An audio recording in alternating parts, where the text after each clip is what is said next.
க்ரோஷெட்டில் flower பண்ணலாம் பாருங்கள். இந்த மாதிரி பண்ணிவிட்டு இந்த மணி வச்சோன்னா, கோல்டு மணி வச்சோன்னா ரொம்ப அழகாக இருக்கும்.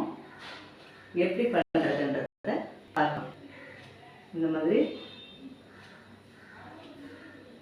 இப்படி திருப்பி இப்படி கொடுத்து வாங்கணுன்னா ஒரு நாட்டு. இப்போ ஊசியில் இப்படி பிடிச்சி இப்படி இழுத்தோன்னா நாட்டு வந்துருச்சா.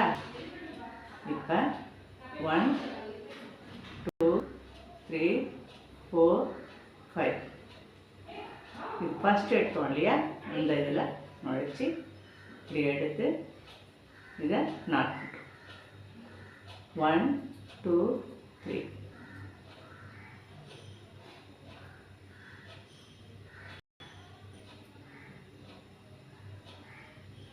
இந்த மாதிரி லூஸாக விட்டு இப்படி எடுத்தோன்னாக்கா 1 பெட்டல் 1 2 3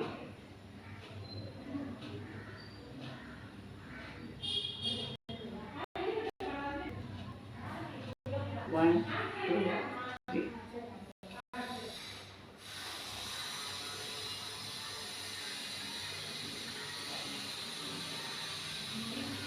இந்த மாதிரி லூஸாக விட்டு இதில் எடுக்கும் 1 2 3 அப்படியே இதுக்குள்ளே விட்டு இது எடுத்தோன்னா பெட்டல் ரெடி. 1 2 3 இது வந்து போடுறதுக்கு ஈஸி.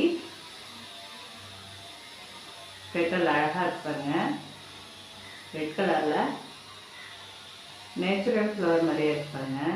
1 2 3 இப்போது 3 பெட்டல் போட்டோம் பாருங்கள். இப்படியே கூட அழகாக இருப்பாங்க.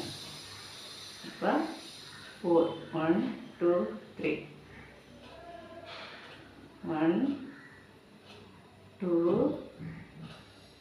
3 இது கொடுத்து எடுத்தோன்னா ஒரு கட். இதே மாதிரி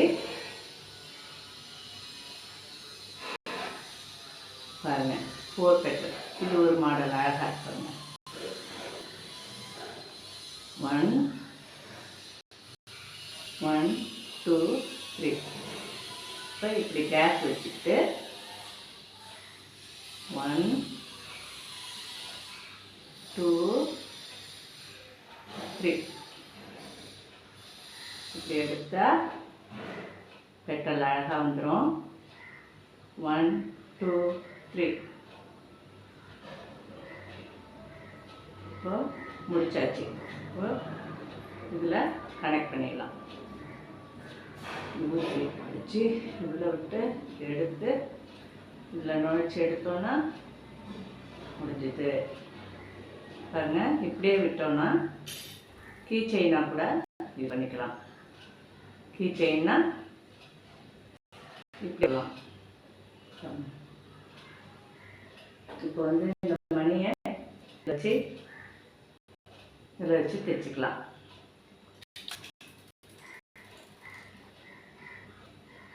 மணி வந்து இப்படி வச்சு தைச்சிக்கினாக்கா கீ செயின் சூப்பராக இருக்கும் பாருங்கள். ஓகேவா? தேங்க்யூ.